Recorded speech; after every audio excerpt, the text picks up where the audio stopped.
நமச்சிவாய சிவாய நம. அனைத்து தமிழ் உள்ளங்களுக்கும் கனிவான வணக்கங்கள். நிகழும் ஸ்ரீ மங்களகரமான சோபகிருது ஆண்டு மார்ச் மாதம் 14ஆம் தேதி வியாழக்கிழமை அன்று சதுர்த்தி திதியில் பரணி நட்சத்திரத்தில் வைத்ருதி நாம யோகத்தில் சித்தயோகம் கூடிய நன்னாளில் இந்த மகத்தான பங்குனி மாதம் பிறக்கிறது. பிறக்கும் இந்த பங்குனி மாதத்தின் கிரக நிலைகளை பார்க்கும்போது மேசத்தில் குரு பகவானுடன் இணைகிறார் சந்திர பகவான். கன்னி ராசியில் கேது பகவானும் மகர ராசியில் செவ்வாய் பகவானும் உள்ளனர். சூரிய பகவான் புதன் பகவான் ராகு பகவான் மீன ராசியில் சஞ்சாரம் செய்கின்றனர்.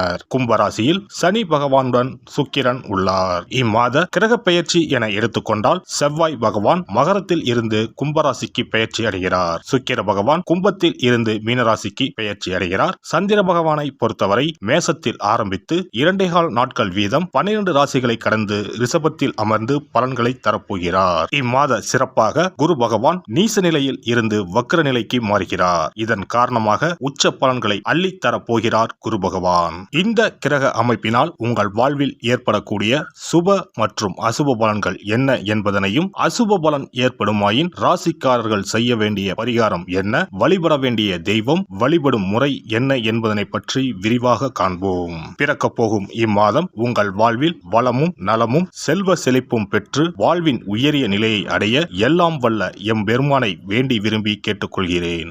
சிம்ம ராசி அன்பர்களே, இந்த பங்குனி மாதம் உங்களுக்கு லாபகரமாக அமையும். பணவரத்து அதிகரித்து கொண்டே இருக்கும். செயல்திறன் மேலோங்கும். இழுபறியாக இருந்த ஒரு சில விஷயங்கள் நல்ல முடிவுக்கு வரும். வீடு வாகனங்கள் வாங்கும் நிலை உருவாகும். தொழில் வியாபாரம் முன்னேற்றம் காணப்படும். விவசாயம் ரியல் எஸ்டேட் தொழில் லாபம் தரும். வியாபார வளர்ச்சிக்கு புதிய திட்டங்களை தீட்டுவீர்கள். உத்தியோகத்தில் இருப்பவர்களுக்கு நிலுவையில் உள்ள பணம் கைக்கு கிடைக்கும். பயணங்களால் லாபம் உண்டாகும். குடும்பத்தில் தாய்வழி உறவினர்கள் மூலம் உதவிகள் கிடைக்கப்பெறும். கணவன் மனைவிக்கு இடையே நெருக்கம் அதிகரிக்கும். உயர்ந்த ஆடை ஆபரணங்கள் சேரும். நல்லது கெட்டது அறிந்து செயல்பட்டு நன்மை கிடைக்க பெறுவீர்கள். பண வசதி கூடும். குழந்தைகள் நலனில் அக்கறை காட்டுவீர்கள். அவர்களிடம் அன்பும் பாசமும் அதிகரிக்கும். பெண்களுக்கு மனதில் மகிழ்ச்சி உண்டாகும்படியான சூழ்நிலை உண்டாகும். வெளியூர் பயணம் செல்ல நேரலாம். மாணவர்கள் எதையும் அவசரமாக செய்யாமல் யோசித்து செயல்படுவது நல்லது. கல்வியை பற்றிய கவலை குறையும்.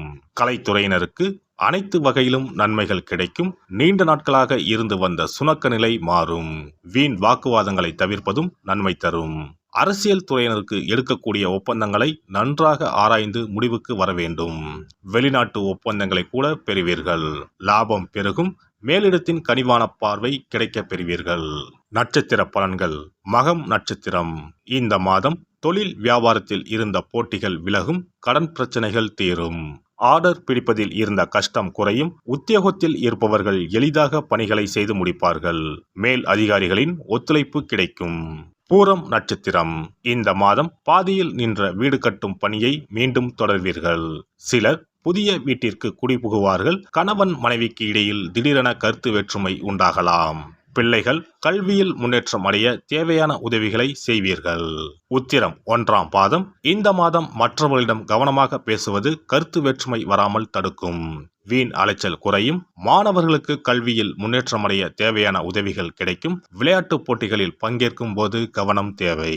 ஞாயிற்றுக்கிழமைகளில் சிவனுக்கு வில்வ அர்ச்சனை செய்து வணங்க மனதில் தைரியம் பிறக்கும். காரிய வெற்றி உண்டாகும். அதிர்ஷ்ட கிழமைகள் ஞாயிறு புதன். அதிர்ஷ்ட தினங்கள் பங்குனி 13 மற்றும் 14. சிறப்பு பரிகாரம். வாரந்தோறும் செவ்வாய்க்கிழமை அன்று வீட்டில் உள்ள முருகப்பெருமான் படத்தினை துடைத்து சந்தனம் குங்குமம் பொட்டு வைத்து சிகப்பு அரளிப்பூ கொண்டு அலங்காரம் செய்யுங்கள். ஒரு கண்ணாடி டம்ளரில் தண்ணீர் ஊற்றி ஒரு எலுமிச்சை பழம் சிறு வெட்டிவேர் போட்டு முருகன் படத்திற்கு முன் வைத்து விடுங்கள். ஒரு மா இலை எடுத்து காம்பு பகுதி முருகப்பெருமானை பார்த்தவாறு வையுங்கள். அகல் விளக்கில் நெய் தீபம் ஏற்றி மா இலையின் மீது வைக்க வேண்டும். தீபச்சுடர் முருகப்பெருமானை பார்க்கும் வண்ணம் இருக்க வேண்டும். கண்களை மூடி முருகப்பெருமானை மனமாற வேண்டி உங்கள் வேண்டுதல்களை வையுங்கள். பூஜை முடிந்த பிறகு அடுத்த நாள் டம்ளரில் உள்ள எலுமிச்சை பழத்தை உங்கள் வீட்டை சுற்றி திருஷ்டி கழித்து போட்டு விடுங்கள். 6 வாரங்கள் வரை இந்த வெட்டி வேரை மாற்ற தேவையில்லை. இவ்வாறு செய்து வழிபட்டு வர குடும்பத்தில் உள்ள எப்படிப்பட்ட கஷ்டமாக இருந்தாலும் அந்த கஷ்டத்திற்கு தீர்வு கிடைக்கும். நம்பிக்கை இல்லாமல் எந்த ஒரு வழிபாடும் செய்யக்கூடாது. நம்பிக்கையோடு செய்யும் பட்சத்தில் கைமேல் பலன் கிடைக்கும். இனி பங்குனி மாத சிறப்புகளும் வழிபாட்டின் பலன்களும் என்ன என்பதனை பற்றி காண்போம். பங்குனி மாதம் என்பது வழிபாட்டுக்கு உரிய மாதம். பங்குனி மாதம் வணங்குவதற்கும் பூஜைக்கும் உரிய மாதமாகும். ஒவ்வொரு மாதத்திலும் ஒவ்வொரு நட்சத்திரத்திற்கு முக்கியத்துவம் கொடுத்து விழாக்கள் நடத்துவது வழக்கம். ஆனால் பங்குனி உத்திர நட்சத்திரத்திற்கு மற்ற நட்சத்திரங்களை விட அதிக மகத்துவம் உண்டு. தெய்வ திருமணங்கள் அதிகம் நடைபெற்ற மாதம் பங்குனி மாதம். மாதங்களில் 12வது மாதம் பங்குனி, நட்சத்திரங்களில் 12வது நட்சத்திரம் உத்திரம்.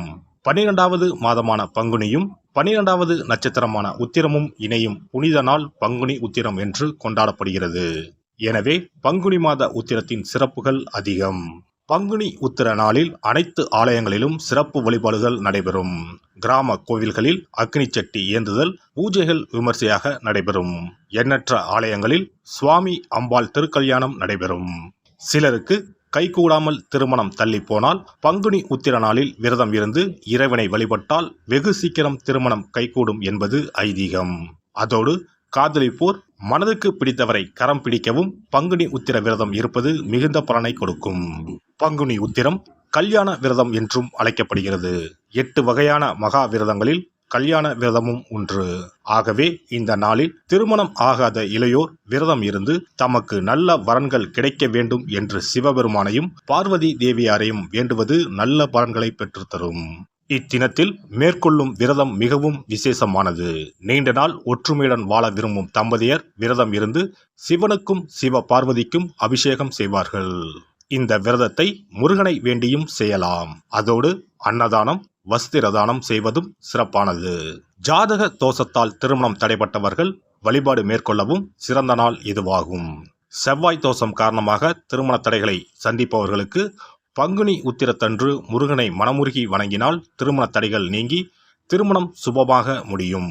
குழந்தை பேரில்லாமல் தவிப்பவர்கள் பங்குனி மாத விரதம் இருந்து அம்மன் கோவில்களுக்கு சென்று வழிபட அந்த அம்மனின் அனுக்கிரகத்தால் நிச்சயம் புத்திர பாக்கியம் கிடைக்கும். தொழில் மற்றும் வியாபாரங்களில் ஈடுபடுபவர்கள் தமிழ் வருடத்தின் கடைசி மாதமான பங்குனி மாத தினத்தில் திருஷ்டி பூசணிக்காய் வாங்கி உங்கள் வியாபார இடங்களை திருஷ்டி கழித்து அதற்குரிய நேரத்தில் உடைக்க வேண்டும். இப்படி செய்வதால் உங்களுக்கு இந்த ஆண்டு ஏற்பட்ட தோஷங்கள் அனைத்தும் நீங்கும். பங்குனி உத்திர நன்னாளில் நம்மால் முடிந்த அன்னதானங்களை செய்வது மிகுந்த புண்ணியம் தரும்.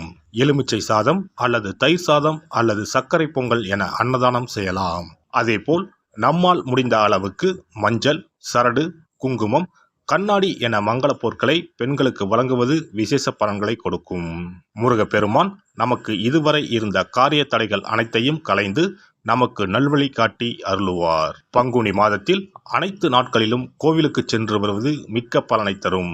மேலும் செல்வ செழிப்புடன் வாழ்வதற்கு உதவும்.